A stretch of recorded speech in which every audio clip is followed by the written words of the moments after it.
The inspection, in my opinion, is the most important part of the entire presentation, right? So it's the most important part of the entire presentation. And what I realized is yesterday, I gave the opportunity to sell a stapler or a remote control, and I allowed her to sell a remote control to me. And one of the things that I realized going through this was just habits people get into, right? People want to help other people, right? A lot of times our mentality, because you're an I, which means you're setting right up in the top, tipping towards the D, but the majority I, which is influence, which means you're influencers. And by influencers, we want to make people feel good about decisions or comfort them. I bet you if you guys see somebody that's having a tough day, you kind of want to do something or feel like you're almost obligated to say something to try to change their day. So when you get friends or family like do that, we kind of take that upon ourselves. Say, hey, what's going on? Is there anything I can do to help? That type of stuff. So when we look at basically the consumer standpoint, sometimes we forget about things that made us very successful in the very beginning, right? And I'm not saying anyone on here is not successful, but I think sometimes we get into bad habits, right?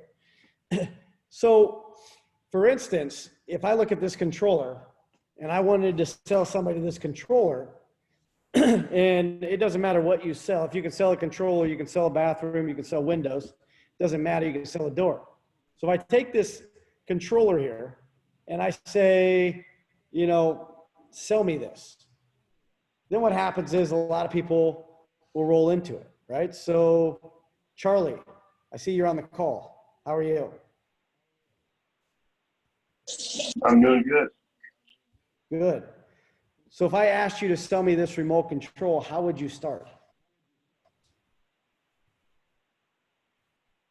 Well, I would first start by, still in the shower. Oh, wow. I would first start by asking you questions about why. Well, not with the remote, but what you like about what you like about the current remote, right? Okay. Yeah. Okay, Darren, you on there, buddy? I am. Yeah. I'm just not comfortable talking to Charlie in the shower. It's just not my. Yeah. Once he shared that information, I didn't want to picture that conversation anymore. That was it. He was on the exactly right track. What do you like about the current remote you're using? What don't you like? What are you looking to change about it? Okay. So to the extent, absolutely. So let's take it a little deeper, right? Damien. So why don't you start out real quick? Why don't you start the process on selling me a remote control?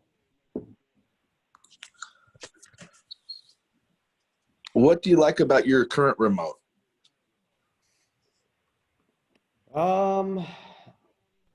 It works, I guess, from time to time. So it's pretty good. Are you comfortable with it? Do you have it all memorized? Yeah, I got it memorized. Obviously, I've used it now for probably 2 years. So yeah, it's all memorized. I got it through there. What happened to it? Why are we changing it out? Did it just die on you, or are you just sick of it? Yeah, it's been doing a little crazy stuff. I keep having to take my arm and put it out here on the side of the couch when I'm trying to use it, and it's becoming more of a pain in the butt. So it's I kind of look goofy. And the other day, my neighbor, gave me a call and asked if I was okay and what I was doing because they could see me through my window, put my arm up and down like this, trying to change the channel. So obviously, the sensor, something's wrong with the sensor in it. Okay. So basically, when do you use it? After work or on the weekends or at all times? I use it, just when I watch TV. That's not that often. And so basically when you want to sit and relax, you just want your remote to work. Yeah, absolutely. I don't want to have to think about how to get my remote to work. Okay. So it sounds like the remote that you currently have has been giving you problems. It's been on the fritz for a little bit. And when you sit down, you're not always getting, the response that you want out of it. So it's more of a comfort thing for you as well. Is that correct? Yeah, absolutely. I mean, I'm watching TV to escape. Yeah. Okay. So escaping and relaxing, I imagine, is very important to you after working a long day and you just want to get home and grab a remote that works. Is that correct? Yeah, absolutely. Okay. So I have two remotes to choose from. This one here is going to have all the buttons and features, and this one's just going to be All a right, little time bit out. dialed back. Time out. Time out. Okay. Good. You started out good. We didn't go. We didn't let it linger long enough, right? Sometimes when you Okay. get into pain, we let it linger a little bit. Dave, why don't you try real quick? I see you, Megan. Let's see how sharp your brain's staying over there in quarantine land. So tell me a little bit about what happens, how you feel about what happens when it doesn't work right for you. What do you just get pissed off to the thing that the TV quit, or sit there and mess around with it? What? Yeah, I get pretty pissed off at it. Yeah, it's frustrating. Like literally, there's a couch cushion, and I've got to move over to the other couch cushion so I don't have to keep my hand raised up. Because if you're not at the perfect angle, it won't work anymore. So you got to get up and move around. Does that piss you off a little bit? Yeah, it takes me out of relaxation. Then it's not even worth watching TV anymore. So it stresses you out then, huh? Yeah, it's pretty crazy, man. It's frustrating. All right. Anything else going on that you hate about that remote that really ticks you off? Every now and then the basically volume button will get stuck, which is kind of frustrating because it just turns into an argument with my family when that happens. What's going on there with the fam when the thing doesn't work on the volume? Well, my bedroom's not too far away, and my wife studies in there. So I'll hit the volume button, and it'll go up really loud, and I can't turn it down. And there's no way to find the stupid button on the TV. So if the remote's not working, we're screwed. And then she comes out yelling, "Why are you turning the TV up?" And I'm like, "I'm not. I'm trying to turn it down. It's not working. You figure it out." Then we have a session of hallway sex. So she tells me to F you, and I tell her to F her. And next thing you know, we're in separate rooms. So obviously this little remote causes some headache. So that's going to be a couch night that night, then, huh? Yeah, probably. All right, so that's what I would do. So I would chit chat with you a little bit longer, dig in, kind of find a couple more pain things, get the dog and the bone thing, build the pain, and just stay there. Just like the dog and the bone, stay there. Try to look for a little bit more pain, see if I can find it. Probably talk a little bit more about that pain that you and I talked about, dig in there more, do that kind of thing, then come back where those other guys were, pick the thing up and go sell it. Yeah. Okay, good. So some decent little scenarios there, right? So I always say when you take it into pain points on somebody, right? There's an acronym we follow, right? And that acronym is NEADS, right? NEADS. So you take needs into, let me ask you, David, what kind of remote control do you have now? What kind of TV do you have now? Well, we have this. First, if I'm going to sell a remote control, maybe I make sure that the brand of the remote control matches the TV. How do I know it's not a replacement remote, right? So the same type of thing happens with windows, doors, or bathroom. So what are you currently dealing with now? Well, I'm dealing with, I've got this. Well, what kind of material is it? Well, it's fiberglass, I think. Okay, so you're not really sure? Yeah, okay. So what do you like about it currently?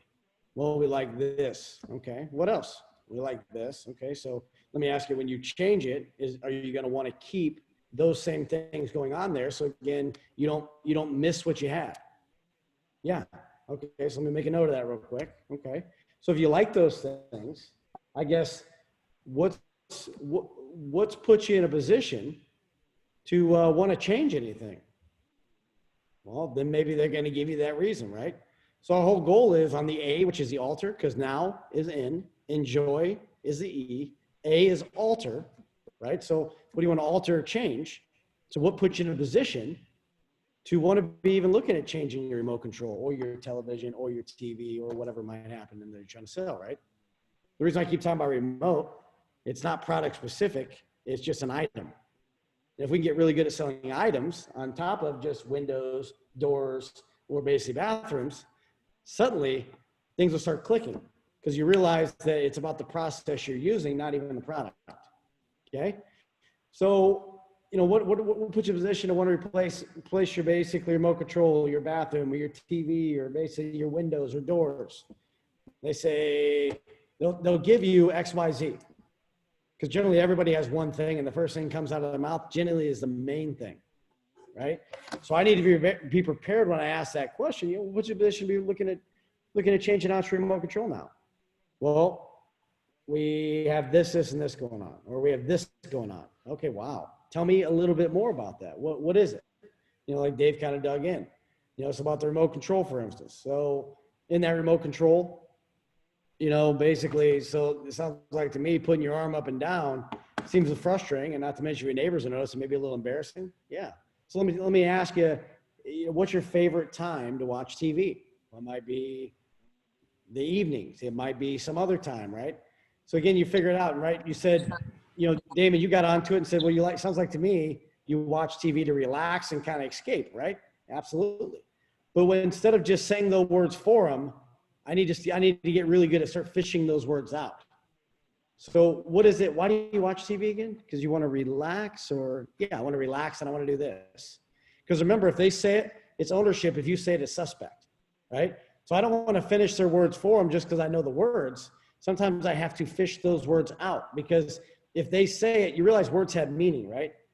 If I can fish a word out of somebody and then they tell me that phraseology or that sentence, they're going to take ownership of it. If I tell them, basically, then I took ownership for it.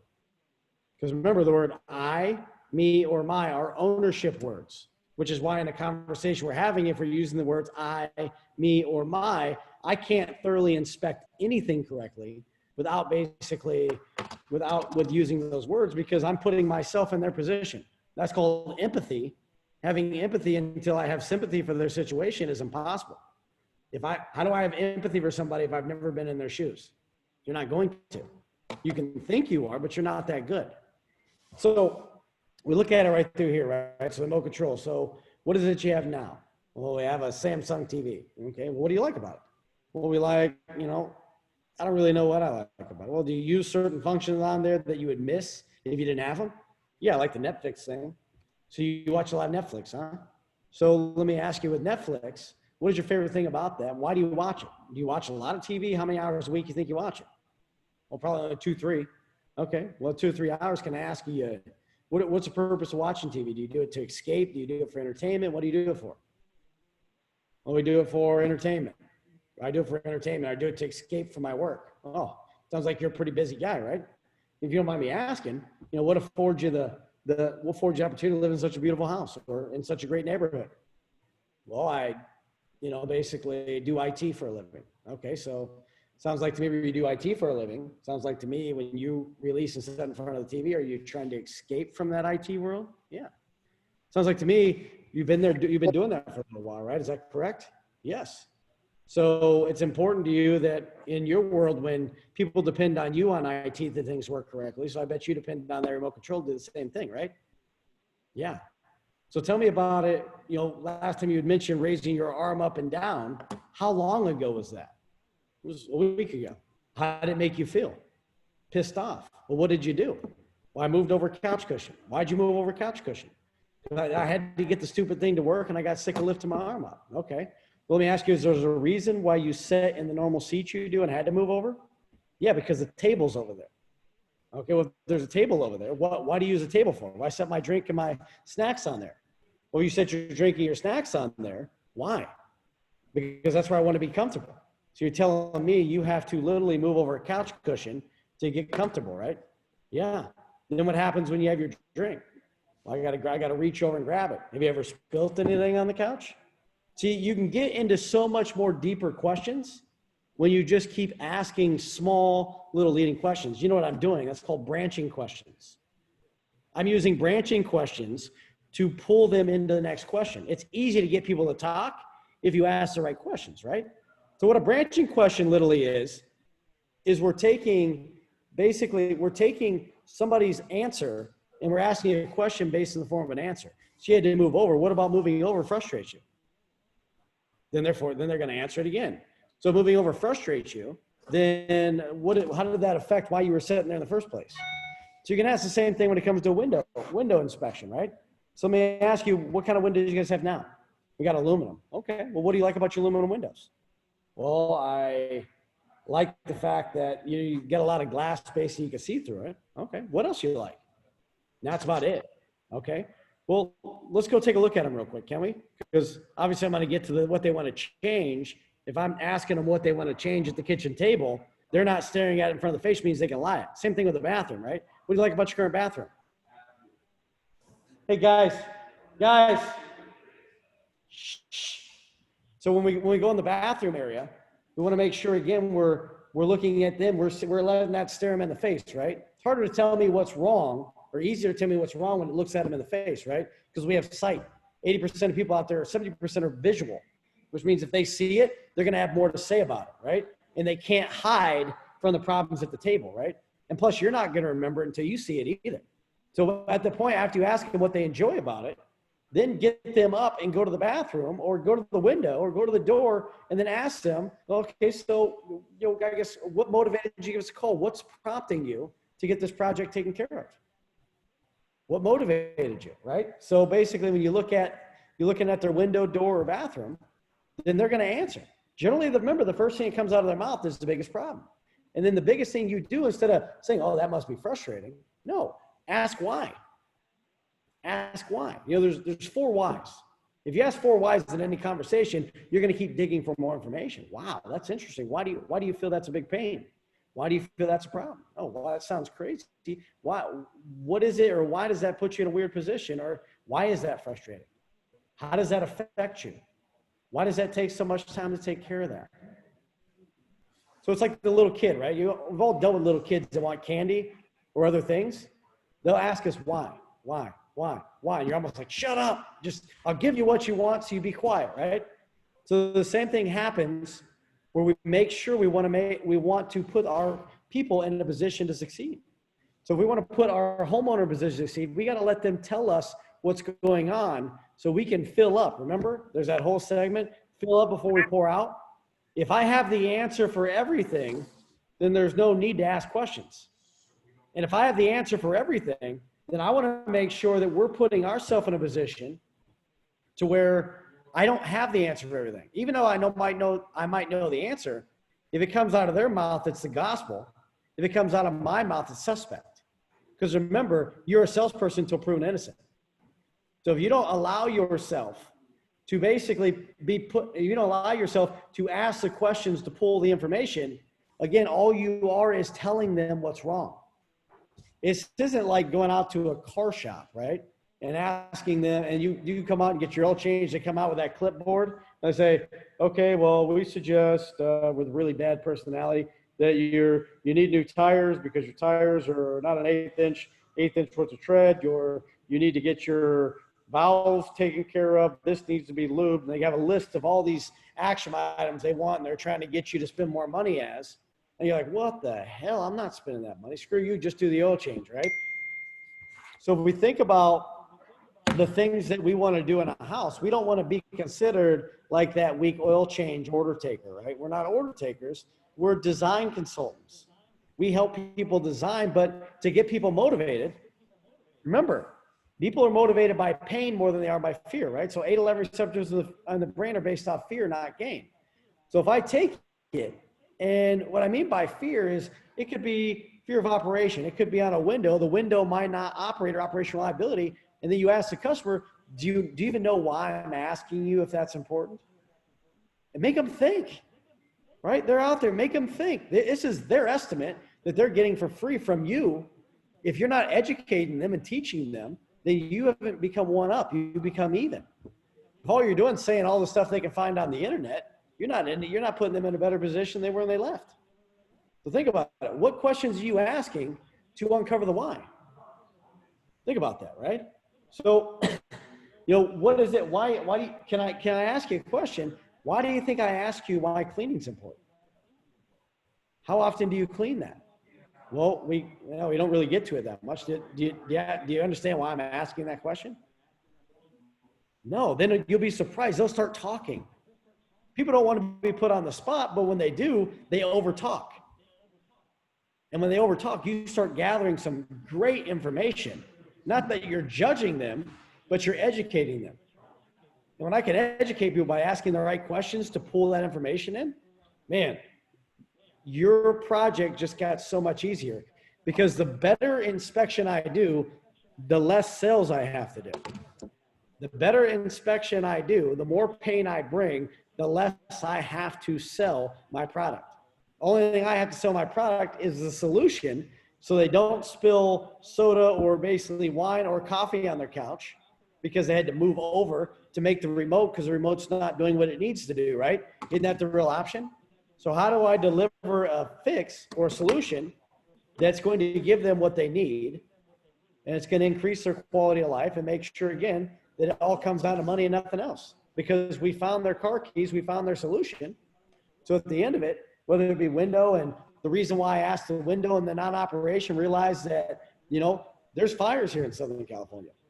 If you were to happen, and this were your daughter's room or your son's room, and that window couldn't open, and you guys were stuck on the opposite side of the house, we don't ever want to imagine the possibility of what could happen if your kid couldn't get out the window, right? So I think if we don't do anything today, we at least need to start with the bedroom windows. Would you agree with that, to make sure everyone's safe? Now it doesn't become against you and getting other estimates. It becomes them versus a problem. It becomes them versus a problem, and you're the solution. Suddenly you just removed your competition out of the gate because you're the only one that took the time to explain that. So remember, what is the pain? What are you picking up? And then what you're doing is you're taking their pain point, and then literally you're inspecting what you sell. Why is ease of operation important, right? So when I'm showing them how nice and easy the window operates or door operates, why is that a big deal? And what have I done to inspect in the inspection, or to pull out information or importance from them in the inspection that makes that ease of operation a big deal? If I didn't inspect that to basically to find the solution later down the road, then it's there. But if, let's say the other wrong thing is, let's say that I share the pain about basically the fire in the bedroom, and I instantly say, but don't worry, our windows are going to operate. You'll never have to worry about it again. I just gave an instant Band-Aid. And if I give an instant Band-Aid at the end, that no longer became important, because I just, in your brain, put your brain at ease. If you don't allow them to hold on to that, to the entire presentation, to where they can't wait to see the star of the show, called the window or door or bath product that you're doing, then I've given a Band-Aid, which is a pressure release. And I can never be as successful at the end of the project if I'm giving pressure releases in the middle of the inspection. Second, I give a problem, I give a solution, I might as well not even do an inspection, because at the end of the day, you're a product and a price. So remember, don't give a Band-Aid too early. Make them hold on to the pain.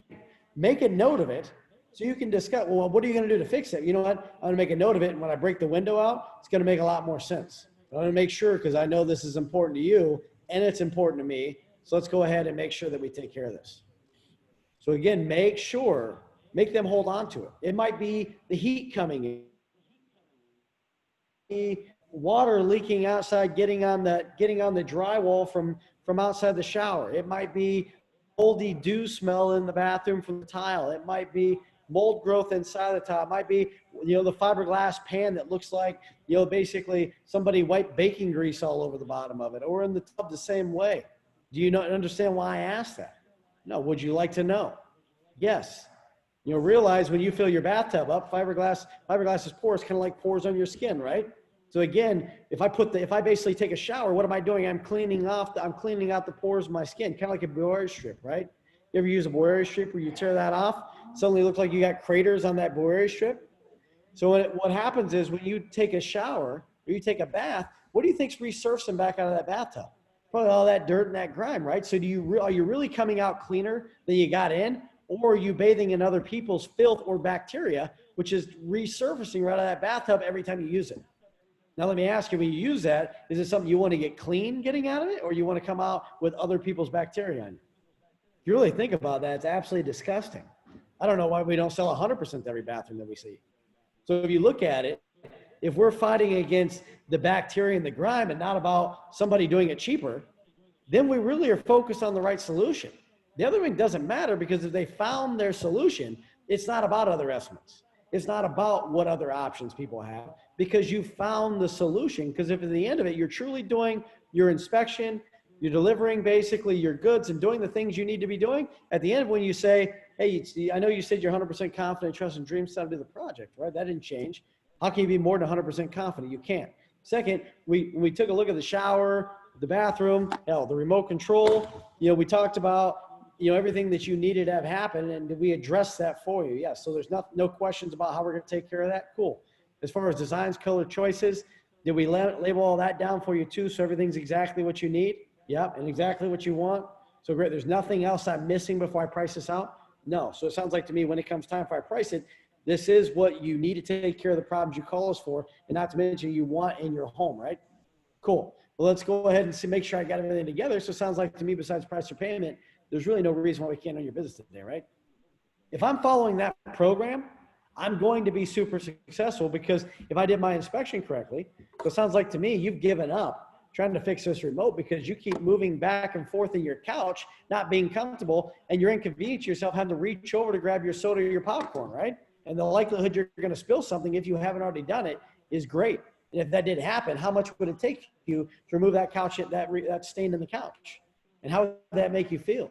How does it make you feel every time you have to move over? What kind of inconvenience is that? What kind of pain, right?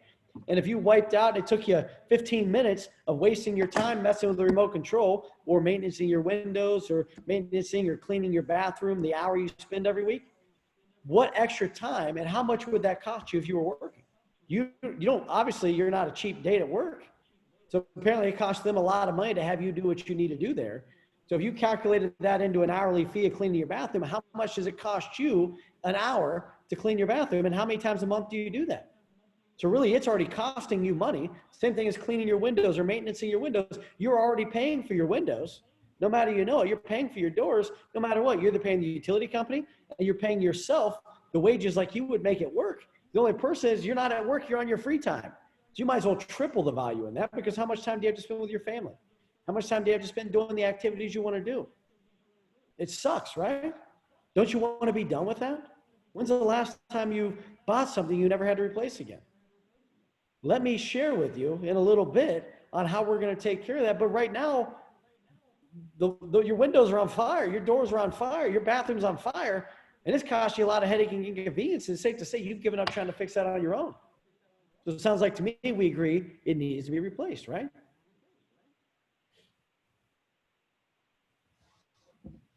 Inspection. It's so valuable if you do it right. It's so valuable if you put people back in a slice of life that caused them the frustration to pick the phone up. We're not out there to see people because we just randomly decided to take care of things. We're out there to take care of people because we make sure that we got to make sure why. Why in the hell are you there? What's the why?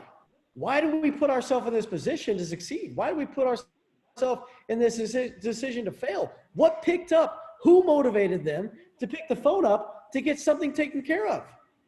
And if they didn't basically motivate them to pick the phone up to get something taken care of, then you wouldn't be there. Why are you there? What's the purpose? What's your why? Why do we figure out what needs to be done and why the reason we're there? So again, if you don't know that, by the time you're done with your inspection, you're forgetting something. You're missing the why. And if you don't know the why you're there and what's making them motivated and what's motivating them to get this project done anyways, is it the wife on the husband's tail, the husband on the wife's tail? What is it that's getting this project done? What's the motivating factors? You're the house psychologist. You're the house doctor. If you don't know the why and the why nots, and you don't figure out the inspection and make them relive the pain that caused you to get out there, then you're in trouble. Hopefully that makes sense. Because if we master that step, right? Are you a cooler? Are you a closer? Are you a cleaner in the inspection? Where are you? How would you rate yourself? So when we look at the things that we need to accomplish, What is it that's taking your game to that next level? How are you stepping up, or are you doing what you've always done and getting the same results? Think about that. What is the strongest 3 questions you ask in an inspection? Do you ask questions in an inspection, or do you get in there and start having diarrhea of the mouth? Are you puking on their shoes? Right? Think about it. A question with a solidified answer they tell you makes them take ownership. If they don't take ownership for their problems and you're taking ownership for them, at the end of the day, when you're fighting for the price, then it's your fault why the price is what it is. But if they're taking ownership and they realize they should have gotten this done 4, 5, 6, 7 years ago, think about how much cheaper it would have been then to do the project.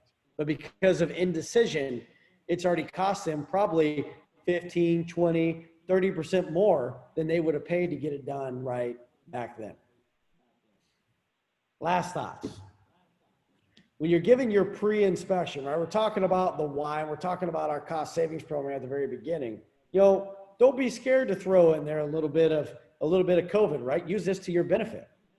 So John and Mary, hey, our efficiency expert really shared with us, and we have multiple efficiency experts on the back end of the business, the front end of the business, that really analyze our business costs. And they said right now, with things going on and limited exposure they're wanting everyone to have, we're offering on top of our 1-year price we're going to give you. It's good from today's date, protection against price increases in unseen circumstances. Second, we're giving you that promotional discount, which again, with COVID and things going on, probably one of the best things I've ever seen. And then with the tighter restrictions, it benefits us because right now we got limited staff with the amount of people at home trying to remodel the project. We really don't have enough people, and we're trying to hire more people. So if you know any really good people, let us know because we are hiring. The second thing is, basically, we have to maximize our time. So they realize that number one, exposure inside people's houses is a risk, right? So we want to make sure we minimize that risk. And if you like what you see while we're out here and you trust us to do the work we can offer you, we call it a cost savings program to help minimize the amount of efforts of, basically multiple trips in people's homes when it's unneeded. So again, at the end of this, if you like what you see and think my price is fair, be sure to ask about that cost savings program. If not, I don't want to show you something, take it away if you're not ready to use it. Is that fair enough? So again, we're going to give you a price that's good for a year, give a promotional discount. And again, while this crazy mess is going on, we're able to offer you an extra form of discount if we can prevent from that extra exposure, meaning a second or third or fourth trip. Does that make sense? Cool. All right. Thoughts? Helpful? Is there anything anyone picked up in there? Are you asking? Did you record that one? Go ahead. Did you record that one, Dustin? Absolutely. Could you send that over, please? Yes, sir. What did you get out of there that makes you want to listen to the recording, Dave? Well, a couple things. One of the things when you asked me and I was talking about the dog and the bone thing is I was thinking focusing just on the pain. And I kind of forgot about the whole thing that you were talking about as far as using their answers and just basically mirroring back that as in the form of a question, which makes it a lot much more simple to focus on the pain and to beat up that pain because it just extends it out very simply, like as you did. Appreciate that. Cool, man. Anybody else get anything? I like that COVID example in the initial cost savings. That helps. Very much.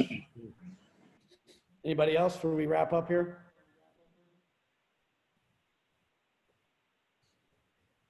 All right, one last thing, to realize branching questions, how important branching questions are, and it simplifies. You don't have to think about it, right? So, they're leaking air. Why is air leaking important to you? Because of this, okay? That sounds frustrating. Why is that? That's not hard to remember, right? I'm not sharing a ton of information with them about why their windows are leaking. I'm having them tell me, and then I'm having them tell me why that's a problem. So after I'm done with them telling me why that's a problem and where it hurts and why it hurts and what inconvenience and pain it's costing them, and then I ask that great question, what's an average utility bill cost like in a house like this? What, 800,000 bucks? No, 500. So again, we get the real answer. But again, as I'm branching those questions, I'm getting way more information than I am if all I'm doing is talking. Now, if they won't talk, then again, we ask permission to inspect. You remember, after they're done sharing with you what's going on with the windows, doors, bathrooms, then you ask permission to inspect. Because if you don't ask permission to inspect, remember, it's like if you're in a doctor's office, the doctor doesn't ask you if he can inspect your knee and just comes up and starts touching your knee. lifting your pant leg up, whatever it might be, you're going to feel uncomfortable. Be like, whoa, whoa, whoa, buddy, hold on. Remember, ask permission to inspect. It's their house, not yours. Ask permission to inspect, and then they will listen. If you build it, they will come. All right, guys. Have a great day. Hopefully those little nuggets helped you. Remember, you're going to give it $10,000 price tag, $20,000 inspection. $40,000 price tag, $80,000 inspection. Make it happen. We'll see you guys on the board. Thanks, Have a Dustin. good day, D. Thanks, Thank Dustin. you. Thank you, Dustin.